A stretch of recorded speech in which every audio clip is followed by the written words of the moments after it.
Hello and welcome to the Kim Iversen Show. Thank you so much for watching. Treasury Secretary Janet Yellen recently visited Ukraine, where she shook Zelensky's hand and announced $10 billion more in additional aid, bringing the total to well over $100 billion. Some of the estimates are between $110 billion to $200 billion. Before she made her way to Kyiv, here, she actually made some statements before she did that at the G20 Finance Summit in India. Let's watch. Economic assistance is making Ukraine's resistance possible by supporting the home front, funding critical public services, and helping keep the government running. In the coming months, we expect to provide around $10 billion in additional economic support for Ukraine. Putin himself thought he would achieve a victory at minimal cost, in the words of CIA Director Bill Burns. 1 year later, Putin's war has been a strategic failure for the Kremlin. Ukraine still stands. Well, I mean, I suppose she has a point. There's definitely a lot of money that has been flowing into Ukraine. It certainly has helped fend off the Russian advances. There's no doubt about that. Russia certainly thought that they would be making headway into Ukraine a lot sooner.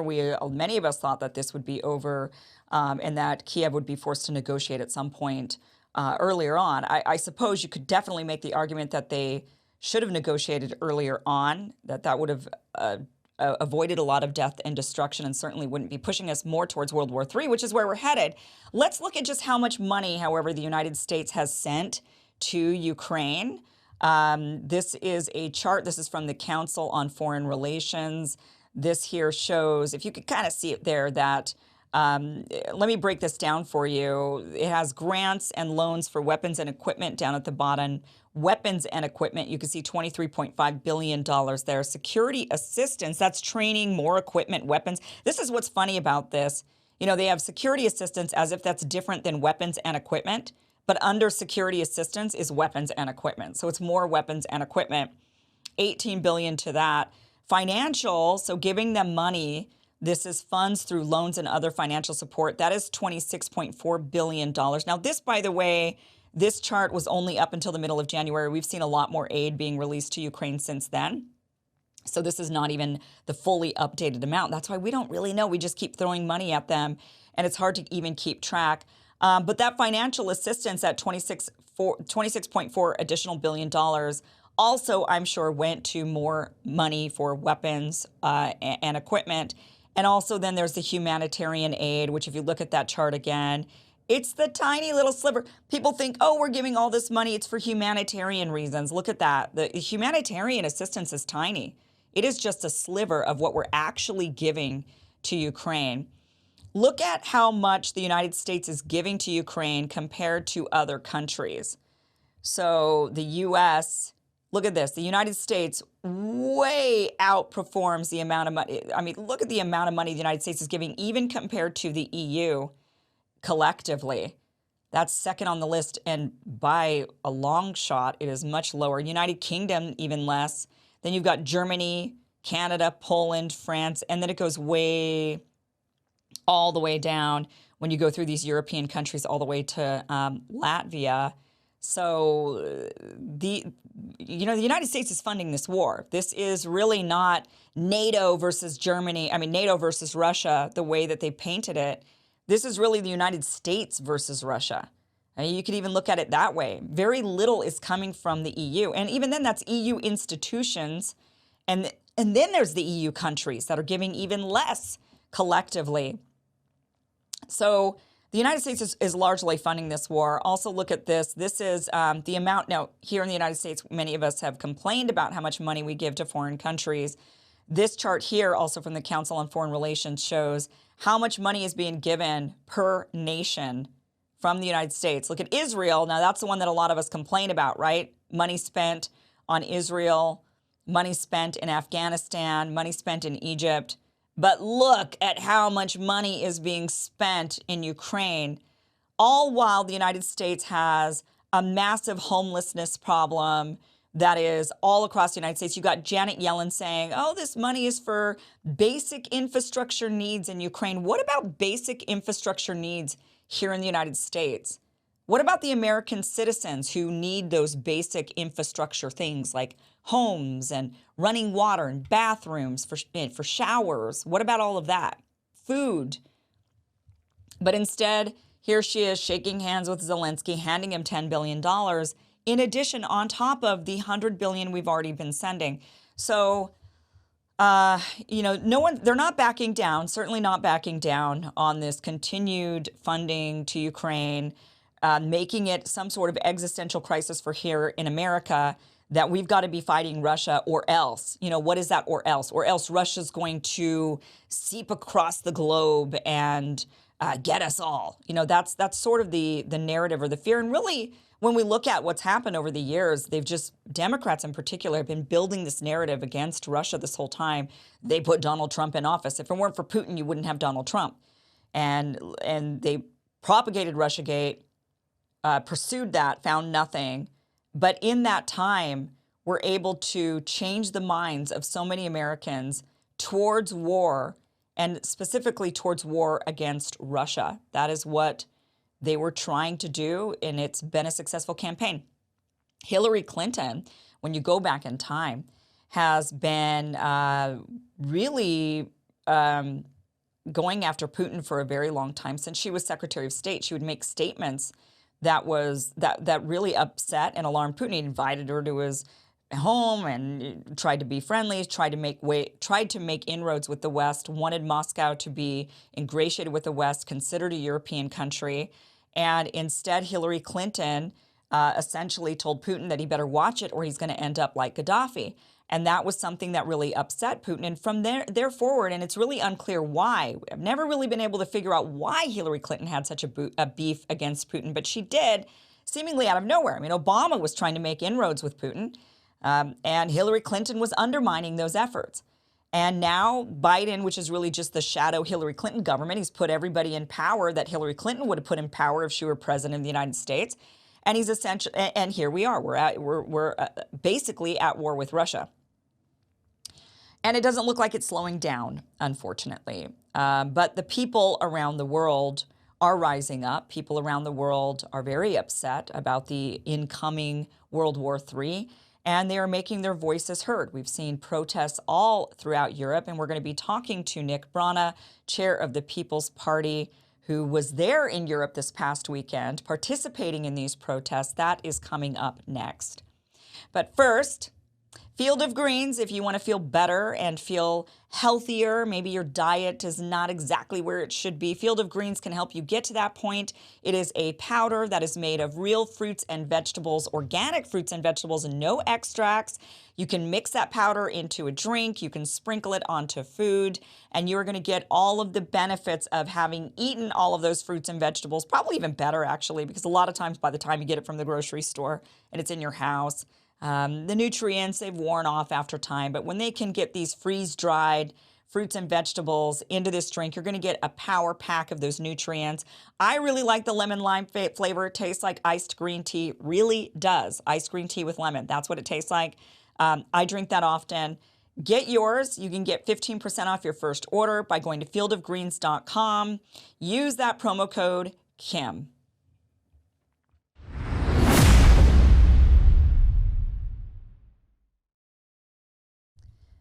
Well, a week and a half ago was the Rage Against the War rally in Washington, D.C. But over the last weekend, many more protests happened all across Europe: Madrid, Berlin, London, Brussels, Paris, all across Europe. Massive, massive anti-war protests. Now, of course, for them, it's a much bigger deal. The war is right on their front doorstep. So many, many, many, many more people came out than even what we saw, even though we saw a great turnout in Washington, D.C. Many more turned out in Europe. With us now is the chair of the People's Party, Nick Brana. He was one of the organizers for the Rage Against the War rally in Washington, D.C., and actually was in London for the No to NATO protest over the weekend. Nick, welcome to the show. Good to see you again, Kim. So first of all, big protests in Europe. I do want to talk a bit more about some of the what has happened since the Rage Against the War rally in D.C. and some of the backlash about it or some of the narrative about it. But I want to talk first about these protests in Europe. Um, Big protests. How did these get organized? Were you, because I know that this also part of the Rage Against the War rally that was going on, and I know that there was some organizing in Europe as well.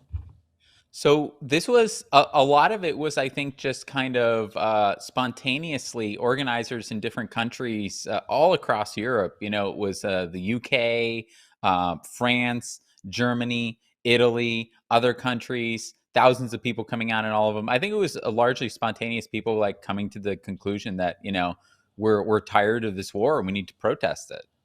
Yeah, it's just getting closer and closer to World War III. No one seems to be backing down from this. We're just endlessly funding the war, endlessly. Now you see, Jens Stoltenberg saying in next to Sanna Marin in Finland that Ukraine will be part of NATO. Sanna Marin saying we will do everything we can to support NATO to the very. I mean, we'll support Ukraine to the very end. We need to give them heavier equipment. They need more weapons to fight off Russia. So, how are the Europeans? When you were there, what was their sentiment? You were in London. Right. How many people, first of all, showed up to this event? Well, there were hundreds of people who showed up to the No to NATO event that I was at. That was hosted by the former members of parliament in the UK, George Galloway and Chris Williamson. George Galloway has started the Workers' Party because of the failure of the two major parties over there, the Conservatives and Labour. And then Chris Williamson has started the Socialist Labor Party. And they came together very much like we came together in the United States as the People's Party and the Libertarian Party. And they held the No to NATO event. Now, ironically, right after they announced the event a couple of months ago, noted the No to NATO protest, another organization that kind of hadn't been very active, the kind of like traditional anti-war movement in the UK, the Stop the War Coalition, they which they hadn't planned anything for the anniversary of the war, but after they announced it, they announced a protest themselves as well. They represent kind of more of the traditional anti-war movement that's tied in with the Labor Party, the kind of trade unions over there, and they brought out thousands of people too. So combined between them, there were thousands of people that marched through. They marched through London. And then, of course, in Berlin, there was a massive rally put on by the Die Linke, the left party politician, Sarah Wagenknecht. And so that was truly incredible. 50,000 people. They came out in the middle of like sleet and snow conditions, the worst conditions. And what was really interesting about that was the biggest protest in Europe. That one was very much like the one that we did here, Rage Against the War Machine. It was a left-right coalition that came together. Wow. And actually her party, she's been arguing with her party. She's like a dissident in her party over having done that because they got many of the same criticisms that we got in the United States, about like, you're working with people that you shouldn't be, working with. You're not supposed to organize with the right to oppose the war and oppose nuclear war. But they brought out this massive turnout in Germany, of course, where, they're one of the most affected countries. I mean, as Sarah Wagenknecht said at one part in her speech in Berlin, and they spoke right where the wall at Brandenburger Tor, where the wall used to divide east and west, this very iconic location. And she said, now we're sending German tanks to kill Russians, to kill the grandchildren of the Russians that were killed by the Nazis, by German Nazis, just a couple generations ago. And so, really powerful, really shocking. And in Germany, I'm told that there's all kind. I mean, there's like the political establishment is freaking out over this because of the size of it, the scale of it, and they're trying very hard to contain it, to smear her, to smear them. But it's something great that they did, and it happened all across Europe. Wow.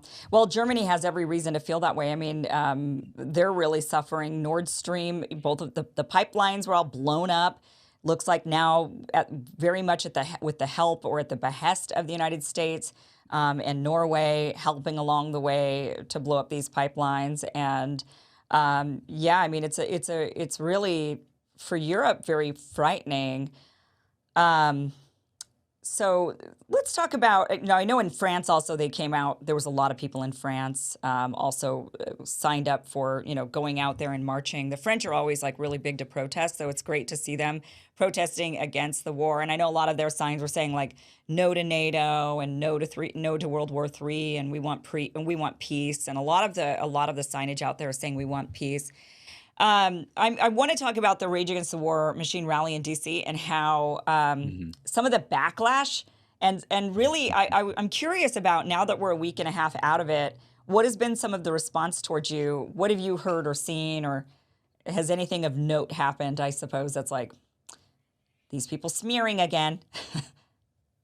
Well, the establishment response was exactly what we expected it was going to be. In fact, it was better than I expected it would be. We got attacked twice by MSNBC, as you saw. Once by Rachel Maddow, another time by Joanne Reed. Oh, of And, course. of course, yeah. And there were both just idiotic smear pieces. Had nothing to do with the content of what we did. They didn't talk about the demands. They just kind of said, I guess it's a protest for Russia. Maybe you could read the demands on our website, or you could listen to any of the speakers. But they were so afraid to bring any kind of, they wanted to attack us, but they didn't want to bring any attention to us. So they didn't use any of our names. They didn't use the name of the event. They didn't use the name of the organizers, People's Party, Libertarian Party, anybody who spoke. They put Yeah, Tulsi they up didn't on the even say, screen right. once. Yeah, they didn't even say Tulsi's name. They said somebody who Yeah. fills in for Tucker Carlson sometimes, like former congresswoman. I mean, this is how Rachel Maddow refers to her. It's just unbelievable. Yeah, it was Smears. laughable. It was stupid. We had four former members of Congress who joined us. Tulsi Gabbard, Ron Paul, Dennis Kucinich, Cynthia McKinney. We had four former presidential candidates. And so this was a big event. It was the biggest anti-war rally since the Iraq War in 2007. It was, by far the biggest event that's happened to protest the Ukraine war and all the weapons we're sending over there.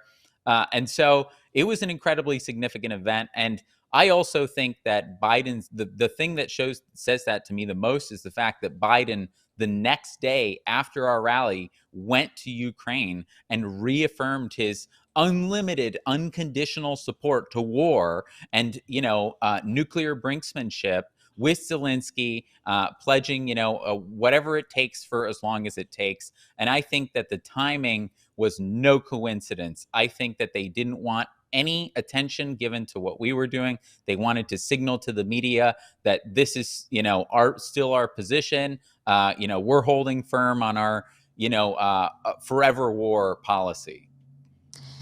Yeah, and for Rachel Maddow and for the Joy reading these smears to come out to paint it like if you're against war, you're pro-Russia. If you're against war, if you're against weaponizing Ukraine, continuing to do that, then you are a fringe person in the outskirts of society, not a normal person. You're not to be taken seriously. And that's the narrative that they're trying to paint, is that anyone who's anti-war is just a fringe mentality, which is really insane. But again, for them to even cover it, they're saying, oh, this was just so small and nobody paid attention to this. And so it's like, okay, well, then why are you covering it? Why are you giving it Exactly. any attention? Why are you trying to gaslight your viewers into believing anybody who is against the war is just, a fringe person in society? Why are you trying to you're doing that on purpose. This is propaganda. Because this is a growing sentiment, as we've seen in the polls. People are increasingly becoming less interested in funding the war in Ukraine. They're wanting more peace. We're finding more and more people wanting peace. I reckon it's going to take about 3 years in total. Unfortunately, it takes that long for people to start switching their minds. I've seen that just even throughout the COVID pandemic. It takes a while. People hold on to their viewpoints right at first, and then over time, they start to shift when they see certain things aren't happening the way they thought they would. But it takes 3 years, and we're 1 year into this. But my guess is 2 more years of this. I hate for it to go on that long, but I would think 2 more years of this, more and more and more Americans are going to be saying this. We should have encouraged peace negotiations from the very beginning. I got a lot of flack for saying Ukraine should not have fought back on this one from the beginning. They should have immediately, the minute Russia crossed over to the borders, said, we need to negotiate peace. What do we need to do to ensure that we don't have hundreds of thousands of people slaughtered? That is not the choice they made. The United States heavily involved, really with the puppet Ukraine government, push them in a different direction, and that I think more Americans will come around. But it's when I saw the footage of all the European protests, I was thinking, wow, they really have come out in droves, like tons and tons of Europeans have come out. But it makes sense when you look at the anti-war rally that we had in D.C. It was a great turnout, but it wasn't what we saw in Europe, what we're seeing in Europe. But it makes sense because Europeans are truly at risk of having to send bodies, unfortunately, to the morgue on this one. They're at the doorstep of this war. If World War III breaks out, who is likely to get hit? It's Europe. Who's likely to have to send troops over? It's Europe. So they're very, I think, more aware, and they've had war on their soil. We haven't in how long? They've actually had to fight world wars on their continent, and they don't want to have to go to World War III on their continent as well. So that really resonated with me. What do you think it's going to take for Americans here to finally get to that point where more of us say, because really with Vietnam, it took bodies and bodies and bodies before people woke up and said, and years, almost a decade. It took the draft. Yeah. It took people, being called up, to go and die abroad. And that's why they eliminated the draft, is because they know that when that the American people are not going to tolerate being sent to fight this war in Ukraine. Right. I mean, if there was a demand, the minute that the Biden administration asked to do, it's political suicide. No Democrat or Republican, anybody who suggests that, it's just going to be destroyed.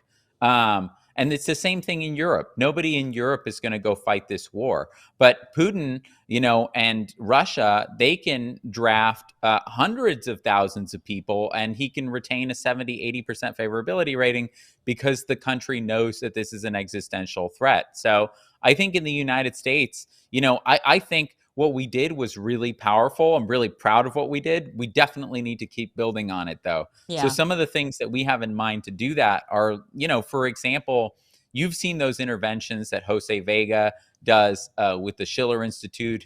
I mean, he's so good at them. He goes, and he gets in their face. He goes to their town halls. He goes to their events. It's like, hey, this is where we're supposed to be. This is a democratic forum where we're supposed to be giving you feedback, right? So he goes and gives them some feedback. He's like one of the only non-sycophants in those rooms, because like he's consistently booed. Like every time he goes there, people are like, boo, nuclear war with Russia. Who gives a shit about that? Yeah. And so, but it's so effective. Like it's gotten millions of views doing this. He's done it to, AOC, that got like 7 million views. So one of the things we're going to do is he's going to train people in mass at Rage Against the War Machine. Everybody who showed up, people were signing up on the website, People's Party members, Libertarian Party members. He's going to help train lots of people across the country to do what he's doing.